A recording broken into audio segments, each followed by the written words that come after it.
Contrology, the Pilates method. The method, the work.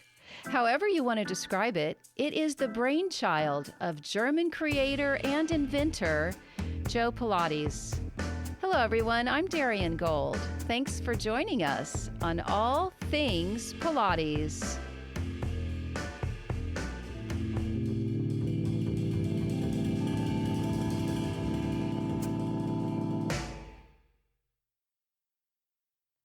You know, maybe there is something to this idea of 6 degrees of separation. My guest today, Roberta Kirschenbaum, and I, and Joe Pilates walked the same streets in New York City and actually climbed the same stairs in the now famed building 939 8th Avenue. Without being aware of each other, Roberta and I both took dance classes on the second floor at Clark's Center, not knowing that on the same floor Joe Pilates once had his first and only Contrology gym.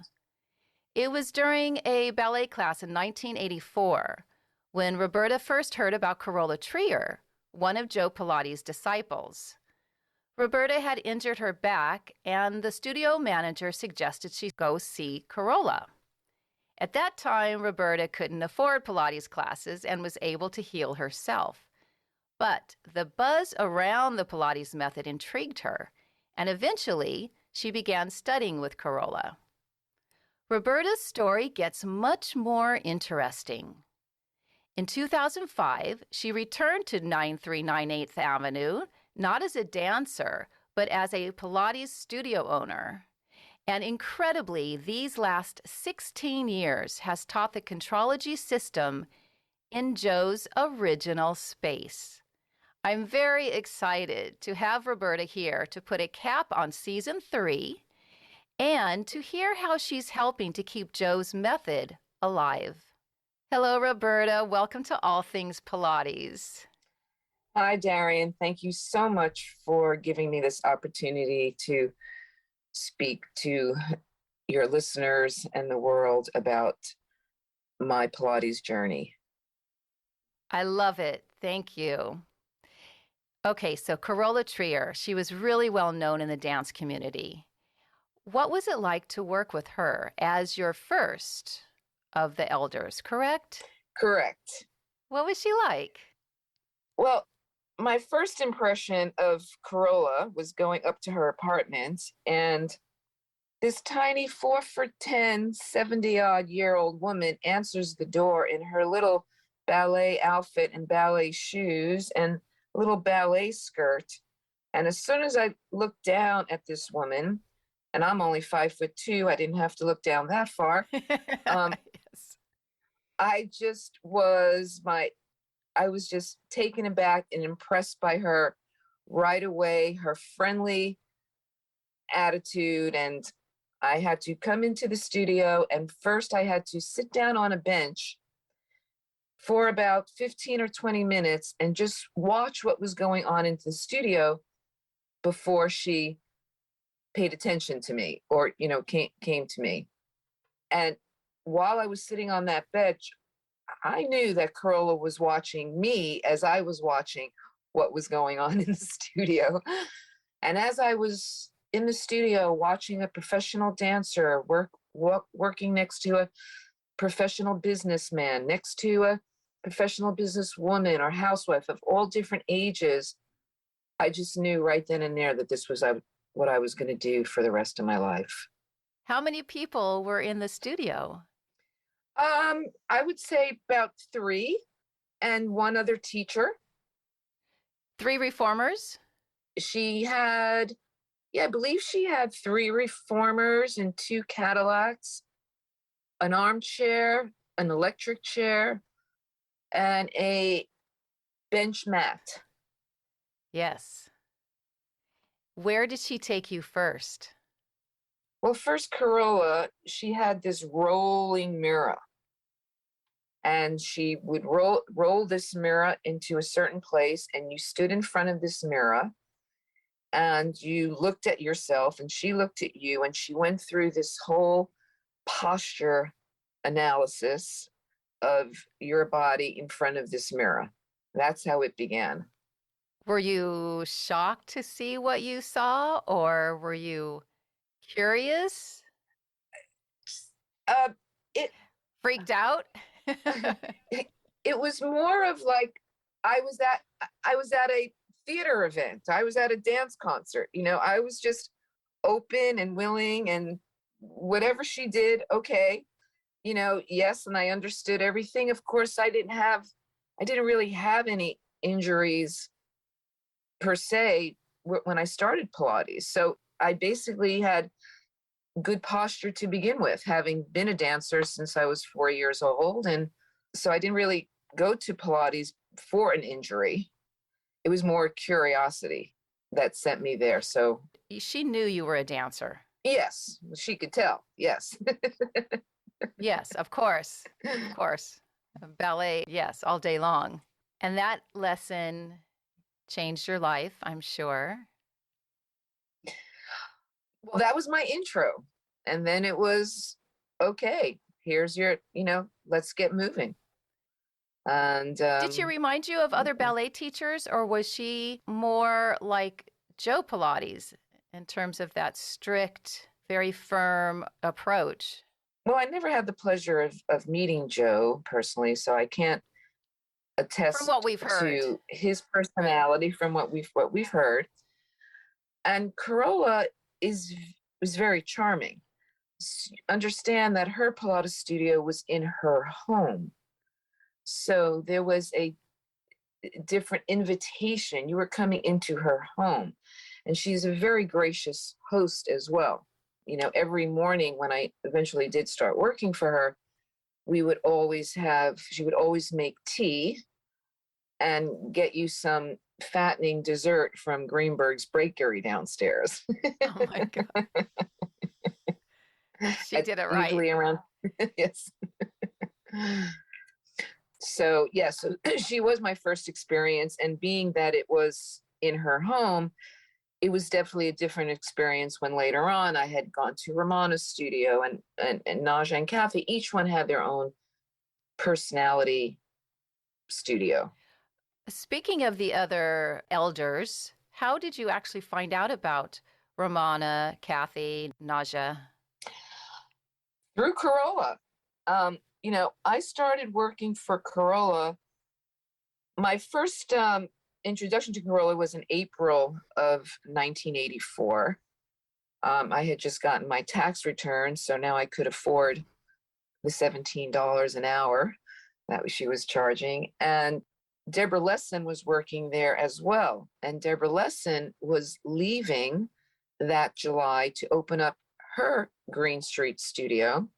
And so there became a position where I could apprentice and be a teacher, which I asked Carola too. Now, at that time, Carola closed every summer. She closed from July 4th until Labor Day. So I was just new to Pilates and only done 2 months of it. And Carola accepted my request to work for her come that following September. So Carola said, well, over the summer, I'd like you to go study with Romana and Kathy, and you need to, see what they have to offer as well, and which I did.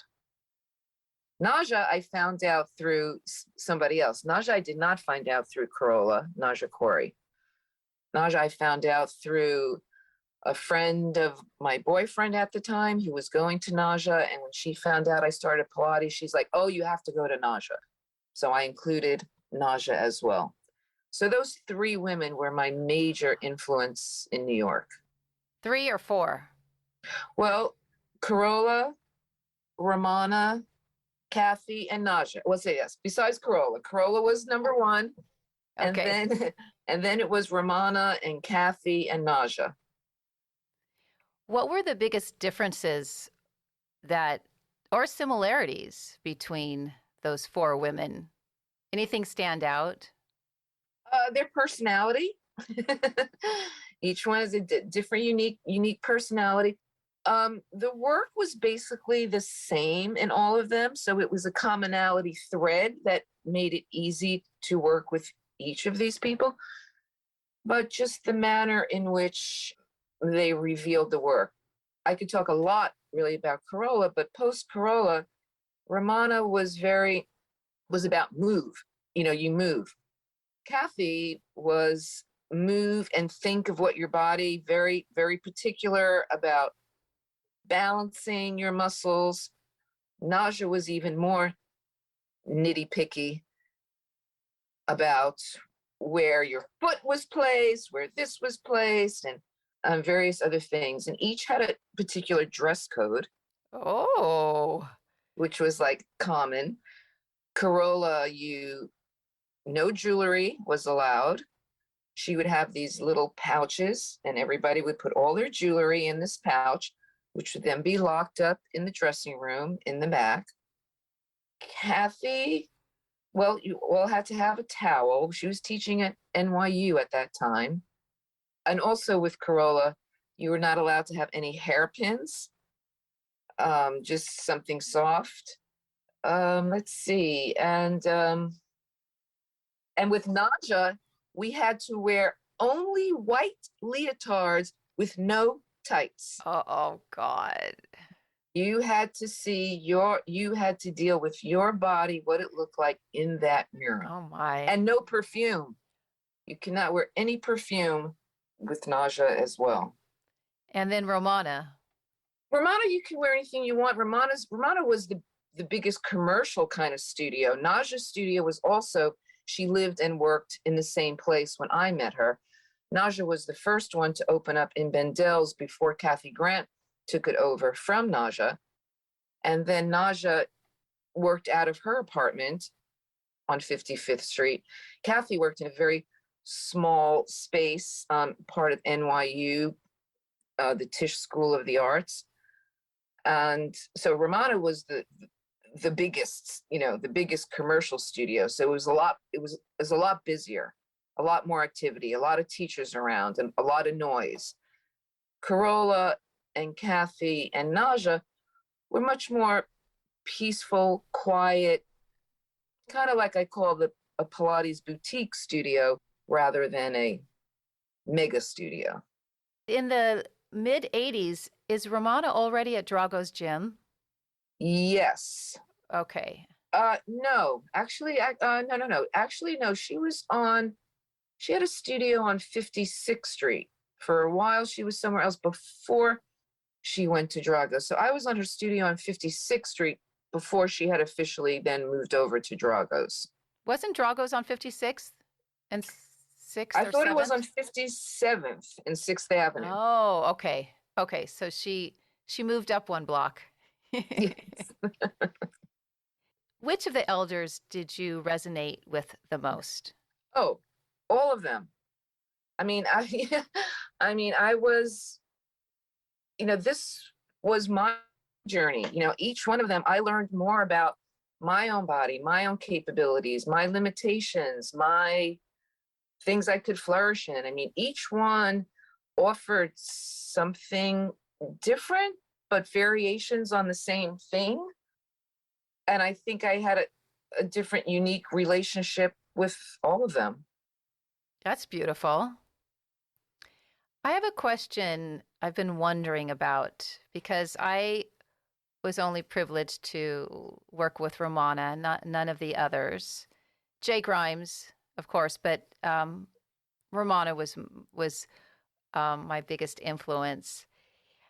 And so we were always under the impression that we are referred to as second generation. Do you have thoughts about what second generation really means? Well, yes, second generation generally would be that I would a student with those who studied with Joe in terms of what were called elders, although we can go into that whole discussion. Most of my teachers had studied with Joe for more than 10 years. I mean, they are the true elders. They were around Joe a long time. So in terms of second generation teachers, I also was around these women. Even though I was teaching, I was still studying with Kathy and Naja along the way as well while I was teaching for Carola. So second generation means that we studied with people who studied with Joe. Although let me be clear that I do consider an elder as one who has studied with Joe Pilates for more than 10 years. Well, would you say that then, would that mean the same for second generation? So I worked with Romana way more than 10 years. But what happens if someone worked with Nausea for a year? Would they be considered second generation? I suppose so. I mean, you are, if you're teaching, of course, not just a second generation student, but I guess you can use that. I think it's more for, I don't know, lineage purpose, political purposes, accreditation that people want to put at the end of their name. But now in the history of Pilates, being a second generation teacher, Does it still have the same cachet or the same? People still use the name. I could say politically, yes and no. What does a second generation teacher mean? I mean, for the likes of myself, like me and the people of my group through Carola, Jillian Hessel, Deborah Lesson, Jennifer Stacy, they have worked with these elders for quite some time. Now, some people can say, they're second generation. It looks good on their resume, and you think that they know more. But there is no rules and regulations as to what does it mean to be a second generation. What does it mean to be a disciple? All these coin words are out there to give credibility to the person who has a studio and wants to be a teacher. It's loosely defined. Right. It's something that I've always wondered about and whether or not it had any validity in this day and age. Yes, but for anybody now to call themselves a second generation teacher is not the same of when that was. And I think that whole lineage sort of came about when the PMA started. And so they wanted to make this chronological order to give a history and a purpose so that people would understand how the work was passed down, because originally the work was passed down, word of mouth. I mean, you were there. There weren't training programs. There weren't books on the method. So it was an oral transmission. Yes. I think I remember her saying that they never had pencil and paper, as she put it. They never had anything. They just learned by watching and That's doing. it. You learn body by body by body. Not only as a teacher are you learning body by body for every client that comes to see you, but it's also your journey too. I mean, I'm still a student. Yes, me too. Me too. I'm a teacher and still a student. Let me ask you, at what point did you decide to transition from your dance career into teaching Pilates? Well, I'm not sure if it wasn't at first that I decided to go to Pilates. Pilates came to me. Okay. Okay. I didn't seek out to do that. I knew that as a dancer that There's a shelf life. Yes. And I was always a good dancer, but not a great dancer. So I never got into a company that was able to pay my rent. So I was a professional waitress. And I knew I bet you were a fun waitress though. I was. Lots of stories there too. You learn a lot of psychology about people from being a waitress. Sure. And that's also part of being a Pilates teacher as well. I mean, you're dealing with someone's body, but therefore you're dealing with what's going on in their lives as well. So that was also an excellent education for me. But as I was getting older, I knew that I didn't want to be waiting on tables when I was 40. And what was I going to do? I thought about going to physical therapy school, and I had taken some of the prerequisites to get into physical therapy school. But then Pilates came my way. I had 3 funny incidences that forced me to do Pilates. The first one, as you mentioned earlier, in 1984 or so, I was in a ballet class at Clark Center. I injured my back in an 8 o'clock ballet class Oh during the my first goodness. water That brawl. is so early. And I hobbled over to Louise Roberts' office, who was then the director of Clark Center, who, by the way, was also responsible for taking care of Clara Pilates after Joe Pilates passed away. Just a little background. Clark Center, before it was Clark Center Dance Studio, it was where Joe Pilates had his studio, amongst other apartments in the back where Bruce King lived and Yes. one of his teachers, Hannah. Yes. And after Joe died, Clara lived for about another 10 years or so, and Louise Roberts helped to take care of her there. That's beautiful. So I heard about Pilates then, as I mentioned, but I didn't do Pilates then because I just went home, took a bath in Epsom salt, and then I was back dancing the next day. My dancing partner at that time bought me the first Pilates book, and he had written in the inscription, "Go for it. This is what you're going to do for the rest of your life." And I still had no idea what he was talking about. And by this time, I was a glorified waitress in a hotel and room service. So every night on the phone, it would be, "Good evening, room service. May I help you?" And for quite a few months, I talked to a visiting editor from Vanity Fair magazine from England.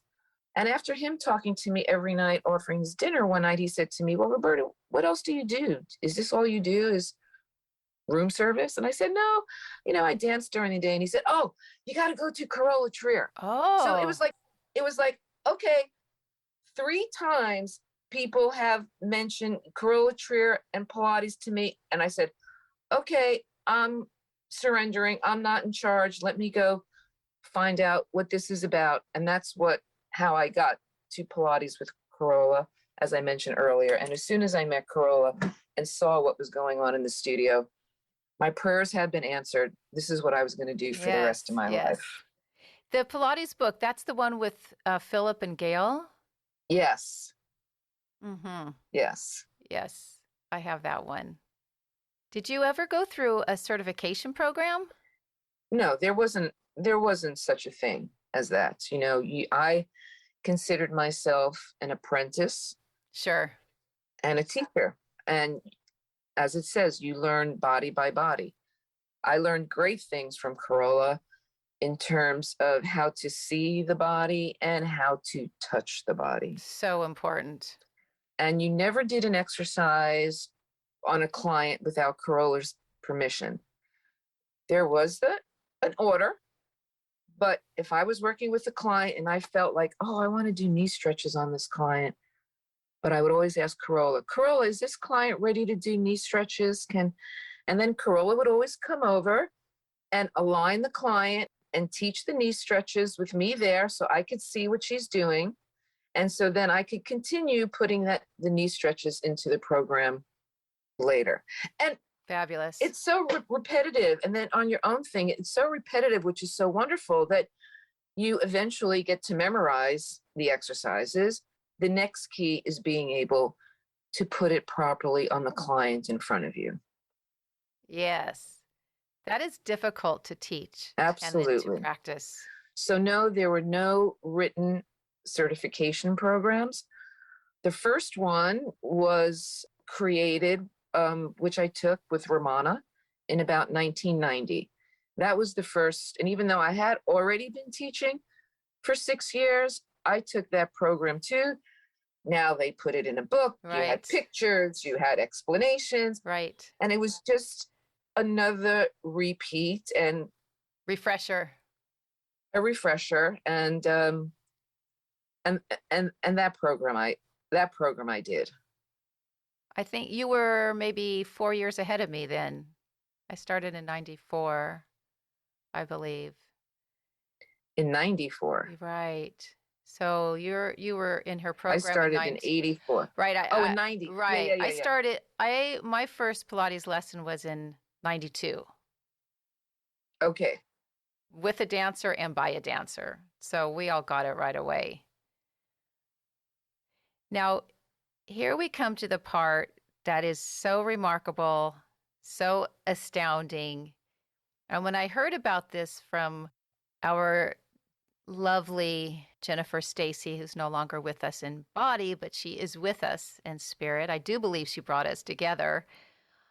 Absolutely. Well, first let's give a mention to Jennifer. Yes, Okay, please, Jennifer please. was, and it saddens me to say was, a remarkable teacher, student, trained with Ramana and Kathy and Eve Gentry and many people, kept Ron immaculate Fletcher. notes. Ron Fletcher, and I don't think Jennifer ever fully got her fame as well deserved. Very humble and very kind. Yes, and excellent teacher. I'm very fortunate to have her as one of my peers and friends Yes. for all this time. So yes, her spirit is with us right now. And she is the one that told me about you and that you were in Joe's original space. I said, "What?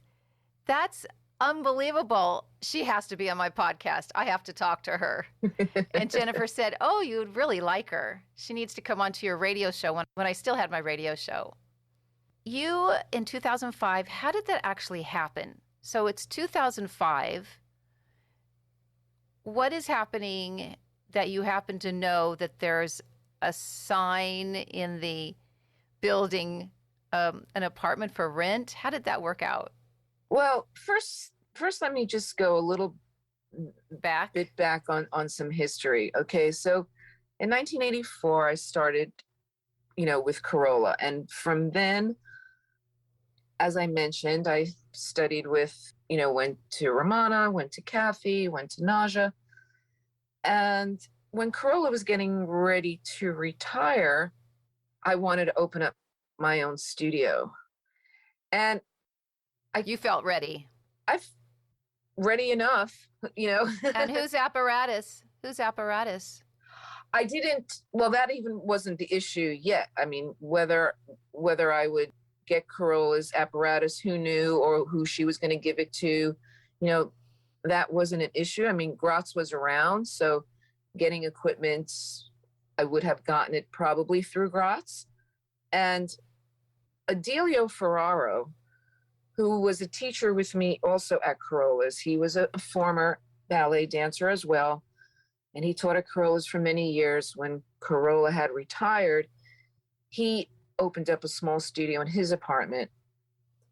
First, what happened was I wanted to open up my own studio, and I couldn't get any backing from family or non-family because they didn't know what Pilates was. They was like, "Pilates, what's that? That's a fad." Exactly. What's that? We don't know what that is. Okay.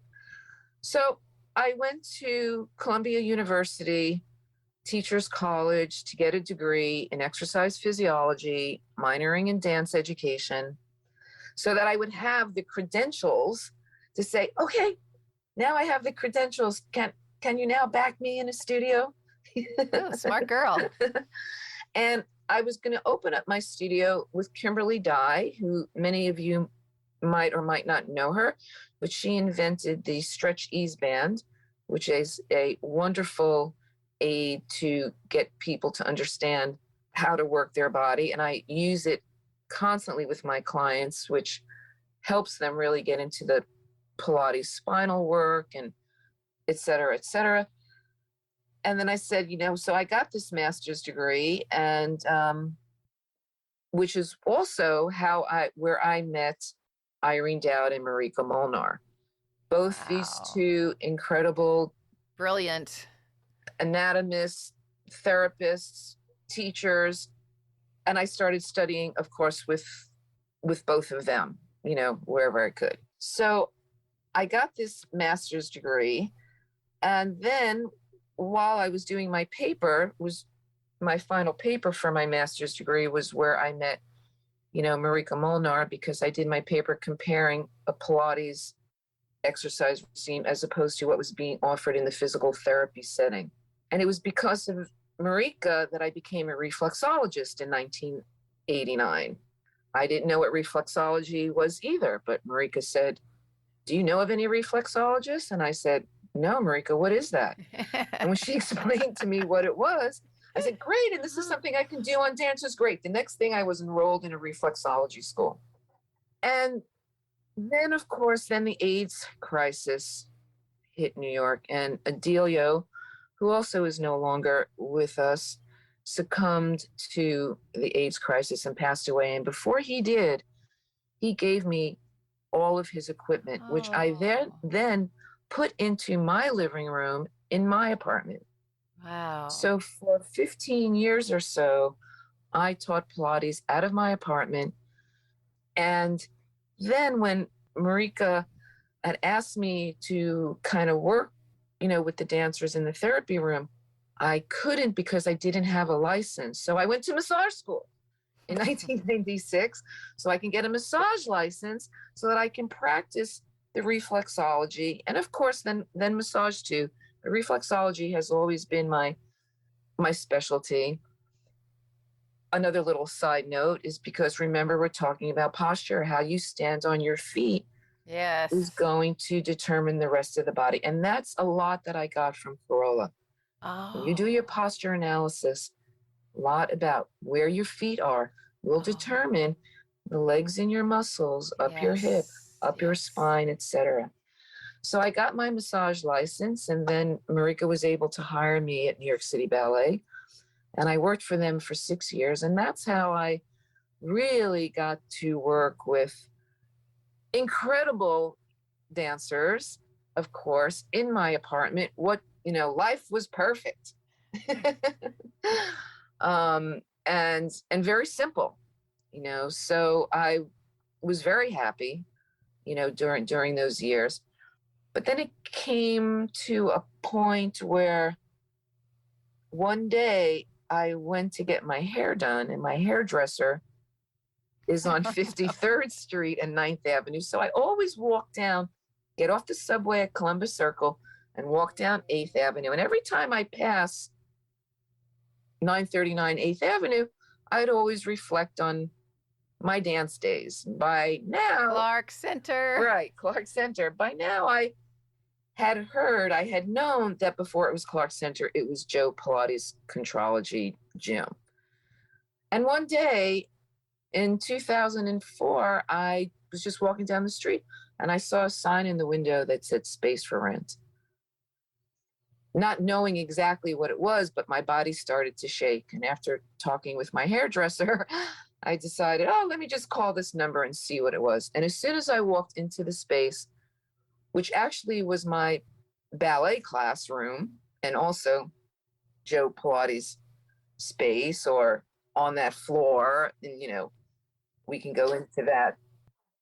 It was the back of his studio? Yeah, there's some, when Ramona came to visit the studio when I opened, she said, oh, this part was his living room. And when Kathy Grant said, this part was where he took private people back to work on their particular issues. And remember, there were 2 fires in that space during Joe's tenure there. So things had moved around. Most of the pictures that we see of Joe, his studio is in the front facing 8th Avenue. But things had constantly moved. So whether he was in my space in the early the late 20s and 30s and 40s before he moved to the front of the building, however it is, his spirit walks that floor. and there was only one bathroom on that floor. Oh my. So if you live there and you work there, it was a very unique building that housed artists. It was called the Van Dyke Studios. Oh. And it was one of the few buildings in New York that gave the tenant both a commercial and residential lease, because the artist couldn't afford to spend a place to live plus go rent another place to do their artwork or to do their dance work. So it was a very unique building filled with all kinds of artists, musicians, dancers, singers, all through the years. So it's definitely a a building that just houses all kinds of wonderful spiritual history Okay, so this is in 2005 when this happened. that I opened. Well, it was in 2004, and then it took time to renovate. So I officially opened on Super Bowl Sunday in February 2005. That's unforgettable. That's unforgettable because a lot of friends couldn't come to the opening party because of the football game. They're watching the Super Bowl. Super Bowl. Well, so how fortuitous, though. You're going to get your hair done, right? And then you look at 939 8th Avenue, and then you see a sign that says for rent, and you get the chills. You know that's coming from spirit. Yes. Well, it's just like everything that's happened in my life. Things present themselves on a plate, whether you, the recipient, whether you take from it and go for it is fine. I didn't know what I was going to be doing in my future, just being a dancer and a waitress. So all these things that came to me, I felt were coming to me for a reason. And if I didn't know much about it, I just pursued it. And you were every open. one of those, I was open. And every one of those paths, all my education, all my continuing education, it was there. So I just went for it and very happy. Do you have, or do you feel a sense of responsibility for continuing his legacy, especially because you're right there? Well, absolutely. As I say, if you remember in those hot dog Hebrew National commercials, we answer to a higher authority. I mean, I have I have a responsibility to the people who believed in me, who gave me my family, who put me into business. I had to answer to them to prove my worth. But basically I was like, why me? Why did I get this space? This space of Joe's had been available for more than 5 years. So I wonder what it was before. It was. It wasn't Clark Center. No, that was when Clark Center had moved into the 40s. Right. And I think it became a ballroom dance place because when I got into the space, there were all these heel marks. Well, foot drawn, like where you step for ballroom dancing. They already they had it like painted on the floor, certain dance moves and stuff. And then it became just a rental studio because there's a place called Ripley Greer Studios, which is very well known in the acting and dance world. People just rent space, all kinds of people, whether it be dance, spiritual, music, a lot of plays, rehearsal. So it was just rented for whoever. A lot of TV productions were rented there, but it was empty. There was no lease on it for 5 years. Actually, Gymboree had actually gotten that space before I did. Who is this? Gymboree, it's a gym for kids. Okay. And they had actually got the lease on that place. But when I went to see it, they were having issues with Gymboree. And because it's such an old building and the elevator breaks down quite a bit, the Gymboree people decided not to go there. It's so New York. Because people are coming in with their baby carriages and they couldn't afford not to have the elevator not working. So it was a win-win because Gymboree was able to kind of get out of the lease that they signed because I was ready to take over that space. So it was a win-win for everybody. It's unbelievable. And the elevator still breaks down. So I remember those days. Oh my goodness. But another little funny story I just want to bring up about the elevator and Kathy Grant. When I had my opening party, Kathy Grant came and my mother was the greeter at the door. And when Kathy Grant came up through the stairs, my mom had recognized her. I had shown her pictures and my mom said to her, "You must be Kathy Grant." And she said, "Yes, you must be Roberta's mother." And she said, "Yes." And my mother very politely said, Kathy, there's an elevator in the building. And Kathy said, I know, but I wanted to walk up the stairs like I did 50 years ago. So Mm. I would have that spirit in me when I came into the studio. Oh, It was that's delightful. lovely. Yeah. That's lovely. Now, what about teachers and students coming to your studio now that know of the history? What is that like for you, Well, especially coming from other countries or different parts of America when they step foot into your yes. space? Yeah, let me just bring that back just a second to say that all I ever wanted once I had discovered Pilates was to have a studio like Carola or Naja and Kathy on a little bit bigger scale, not as big as Romana, but something. That's all I ever wanted, was just to be one thing. And I'm not very good at social media. I'm not very techie knowledge and things like that. And what brought me to so-called a little bit of fame was that I was in Joseph Pilates' space. So people would come from all over the world just because of the space, not because of me. And I'm a gracious host as well. So all kinds of reactions. People stand at the door and they actually cry. Oh my God, oh my God, I can't believe this is where it happened. I mean, I wish I had a candid camera for everybody's reactions when they first come in. And then of course I try to encourage them to take a class.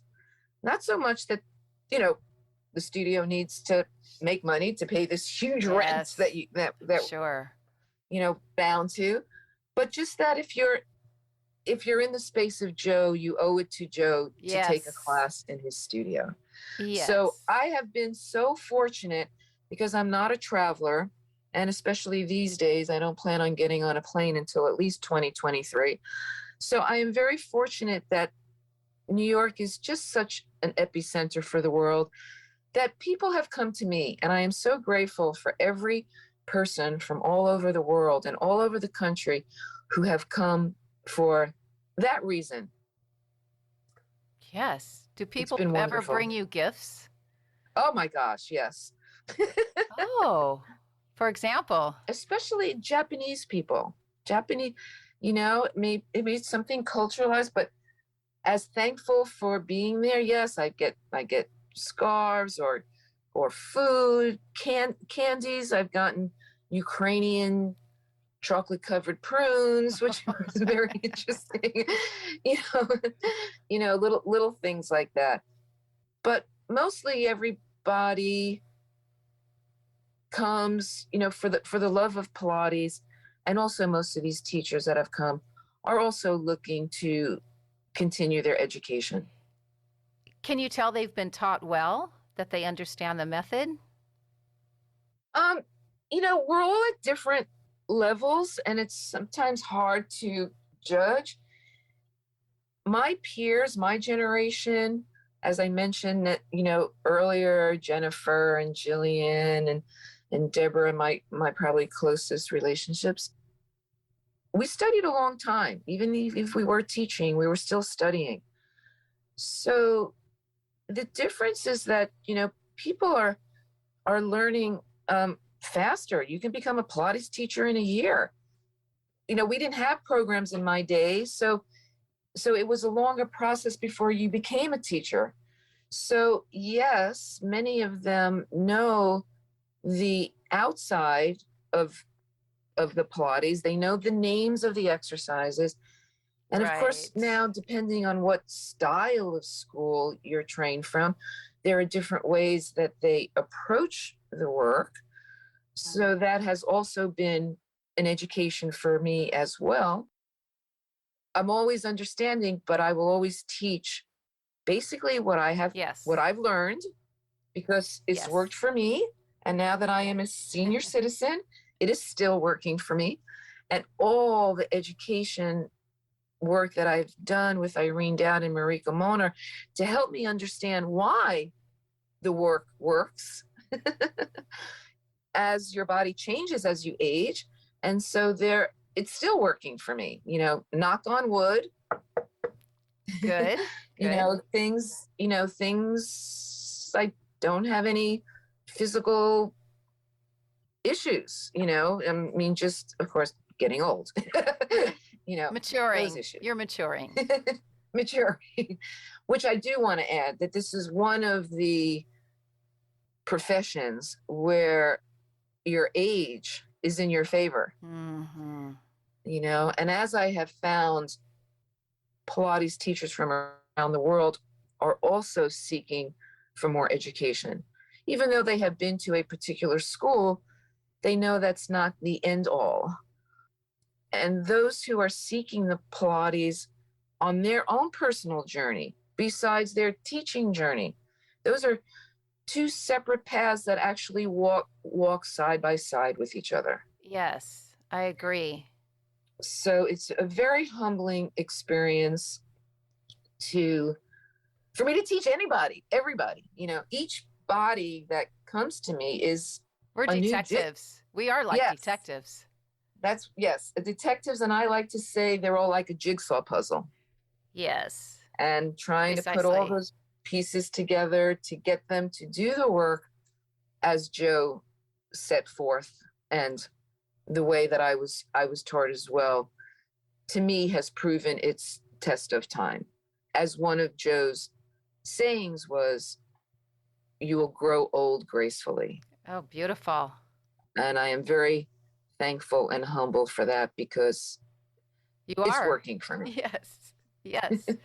Roberta, we are running out of time, and I'm going to ask you to come back because there are so many other questions that we aren't going to get to. Really important questions that, for example, we have to discuss when you just touched upon in terms of some of the modern approaches to Joe's work and then the work that we were taught by the elders, and why there's such a gap between these two approaches and philosophies.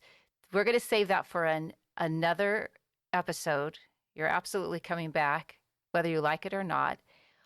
But in closing, in speaking of teachers, because we all need to stay students the more we teach, do you have any advice for teachers so they don't get burnt out, that they continue to have a sense of curiosity, that they want to keep exploring the work with their students and for themselves? Do you have any advice? Yeah, well, first I think, when we come back in the new year, need to explain to me what burnout is. I mean, burnout is because you're really tired. Are you burnt out just from physically teaching, or are you burnt out because you're not getting enjoyment out of what you've been teaching anymore? So we really need to define burnout. The only thing I would say is that, life is always a relationship with yourself. I learned this from Kimberly Dye. The only person you're in competition with is yourself. And if you take care of yourself, you can also take care of others. But I do recommend studying now because of COVID, which has one of the silver linings is that it has brought the virtual Pilates world to life. And there are so many wonderful teachers out there offering their take. It's like the telephone game. You start here and kind of where does it go? And I would say study with everybody, anybody you can. Just keep the work for yourself. Put it on your own body. Ingest it in your body. Try things on your clients. And I think that will always, that's an important thing is to continue just studying with other people. It's like a news report. There's the news, and then there's 5 different commentators on their opinions of the news. So you listen to them all and you find what your truth is and what's comfortable for you. But just continue, especially with this virtual world. There are so many wonderful people that I will talk about who I personally will recommend that you get with them virtually as much as you can. And when travel restrictions allow, go have some, live sessions for yourself as well. But just to remember that one of the things that gets to me is that I find that some Pilates teachers are tired of teaching the same routine. Oh, I'm tired of knee stretches and I've done this. They want to teach all kinds of fancy, new, different stuff. But there is a great power in repetition.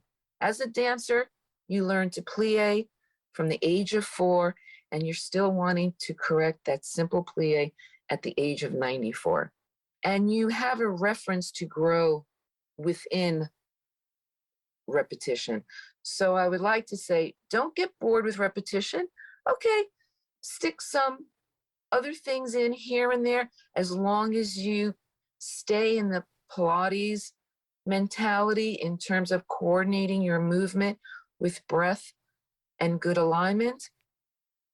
But just keep doing it, because it's simply difficult or difficultly simple, or it's not really as hard as you think, but practice makes perfect, and you'll never be perfect. I'll never be perfect. I'll still want to still improve that knee stretch or that long stretch, or just the fact that I'm still doing long spine.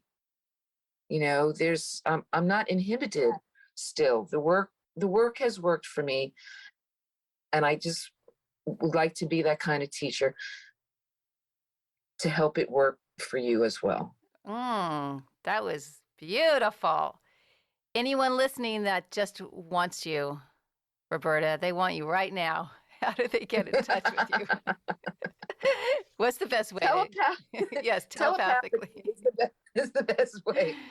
But the best is just email the studio at info@rolates.com, and we'll get back to you. And spell it so for people. Info and Rolates, ROLATES.com. Rolates to rhyme with Pilates. Kathy always had a good chuckle of that name, and it was basically named that because when I was working with New York City ballet dancers, their nickname for me was Ro. And they're the ones who coined, have you done your Rolates today? And giving me, whatever. So it just became a kind of funny thing. And we just decided to call it Rolates Pilates, although most new people say Rolates Pilates, but it's really Rolates Pilates. But you're following in Joe's footsteps there as well, because it was the dancers who said to each other, let's go to Pilates. He was teaching Contrology, right? Yes, and the dancers embraced it because of Balanchine. Right. And I do think dancers do make wonderful Pilates teachers, because we have the art of grace, and it's about how you move through life, and dancers have yes. How can you explain it? Beauty of movement, inner beauty. Yes. Roberta Kirschenbaum, I can't wait to see you in the new year. I can't wait to actually see you in your studio sometime in our lives. Thank you so much for your time, Roberta. Thank you, Darian. And thanks for all who are listening, and keep up the work. Excellent advice.